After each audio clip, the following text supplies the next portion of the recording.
না না উনি তো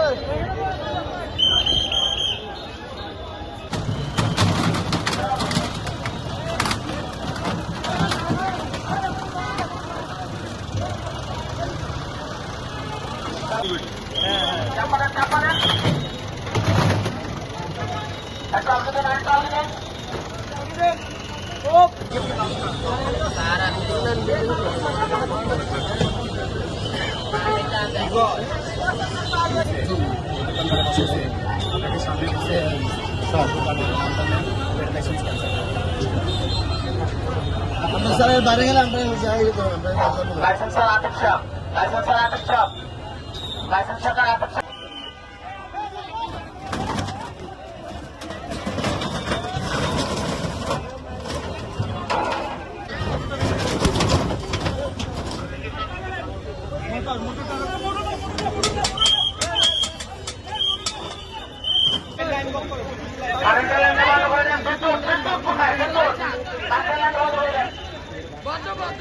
কালো লুকটা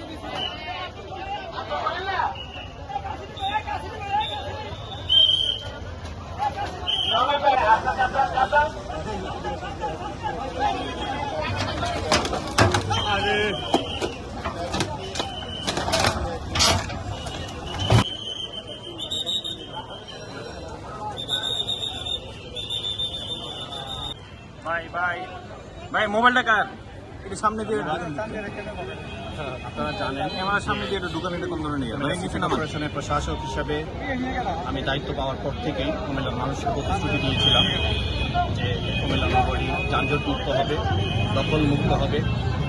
আগামী দিনে একটি সুপরিকল্পিত নগরী হিসাবে আমরা কুমিল্লার মানুষের কাছে নগরীকে উপস্থাপন করতে চাই। তারই ধারাবাহিকতায় নগরীকে যানজট মুক্ত নগরী করার জন্যই আজকে আমাদের এই ফুটপাত উচ্ছেদ অভিযান এটি আমরা শুরু করেছি। এখন থেকে কন্টিনিউয়াসলি এটা চলবে, চলমান প্রক্রিয়া। সকাল দুপুর রাত কোনো টাইম নেই, যে কোনো সময় আমাদের অভিযান চলবে।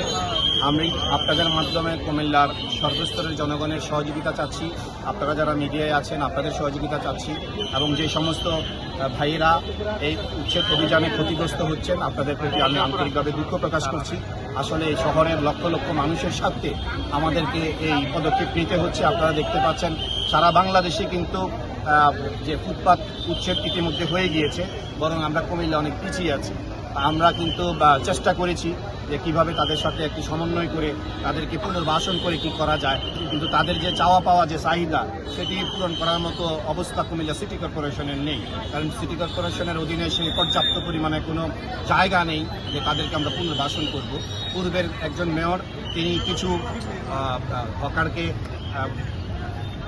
করেছিলেন, কি বলে, পুনর্বাসন করেছিলেন, কিন্তু এখন তারাই আবার পুনর্বাসন চাচ্ছে। তাহলে তো এটা দুইবার পুনর্বাসন তো হতে পারে না। আগে যে পুনর্বাসন হয়েছিল এটাতে কি সমস্যা হয়েছিল? তারা আবার রাস্তায় চলে এসছে। ওই পুনর্বাসন যেখানে করা হয়েছে এখানে তাদের ভালো লাগে না, তারা আবার রাস্তায় নেমে চলে এসছে। তাহলে আমাদের তো কিছু করার নেই। এখন আর পুনর্বাসনের আসলে সেরকম কোনো সুযোগও নেই। যদি সুযোগ থাকতো বা জায়গা থাকতো পর্যাপ্ত পরিমাণে, তাহলে আমরা অবশ্যই এটা বিবেচনা, মানবিক কারণে আমরা এটা বিবেচনা করতাম। এখন কুমিল্লার সর্বস্তরের মানুষের আমরা সহযোগিতা চাচ্ছি, যে আমরা যেন মানুষ নির্বিঘ্নে চলাফেরা করতে পারে। আপনি আমার অফিস আজকে যাওয়ার সময় বলেছেন আপনার 1 ঘন্টা রাস্তায় জ্যামে পড়ে থাকতে হয়েছে, কিন্তু আপনার অফিস থেকে আমাদের সিটি কর্পোরেশনের যাইতে 5 থেকে 7 মিনিট লাগার কথা, সেই জায়গায় আপনার 1 ঘন্টা সময় ব্যয় হয়েছে। এমনি জ্বালানি তেলের সংকট, আপনার যখন মোটরসাইকেল নিয়ে আপনি 1 ঘন্টা রাস্তায় দাঁড়িয়ে থাকবেন, তো লিটারের পর লিটার আপনার অপচয় হচ্ছে, আপনার সময় ব্যয় হচ্ছে, আমরা অর্থনৈতিকভাবে ক্ষতিগ্রস্ত হচ্ছি। সকল কিছু বিবেচনা নিয়েই আমাদের এই অভিযান, এবং আমার এই অভিযানের সাথে আমাদের সিটি কর্পোরেশন, আমাদের পুলিশ প্রশাসন, জেলা প্রশাসন সর্বাত্মকভাবে সহযোগিতা করছে। আমাদের র্যাবের কর্মকর্তা এখানে উপস্থিত আছে, সকলের সমন্বয়ে আমরা এই উচ্ছেদ অভিযান করছি। ধারণা যেটি করছেন জনগণের রাইট আছে, কারণ অতীতের যে উচ্ছেদ অভিযানগুলো তারা দেখেছে, সেটি 1 ঘন্টা পরে আবার ফুটপাতে চলে এসছে। এটা মানুষের ধারণা, পূর্ব অতীতে যেটা হয়েছে সেটাই তারা বলছে। কিন্তু তাদেরকে আমি আশ্বস্ত করতে চাই, অতীতের উচ্ছেদ অভিযান আর বর্তমান উচ্ছেদ অভিযানের মধ্যে রাত দিন তফাৎ আছে। অতীতের যে 17 বছরের সরকার আর বর্তমান সরকারের ভিতরে যেরকম রাত দিন তফাৎ রয়েছে, ঠিক সেই রূপভাবেই কুমিল্লা যে উচ্ছেদ অভিযান রাত দিন তফাৎ আছে। আপনারা সেটি ইনশাআল্লাহ সামনে দেখতে পাবেন। একটা প্রশ্ন হচ্ছে যে সতর্ক করেছি আমরা 3 দিন যাবৎ কুমিল্লা শহরের বিভিন্ন জায়গায় আমরা মাইকিং করে সতর্ক করেছি, তারপরে কিন্তু আমরা আজকে এই অভিযান আমরা শুরু করেছি। আমার একটা প্রশ্ন ধারণা হয়ে গেছে যে 30 মিনিট পরে আবার বসে যাবে। আসলে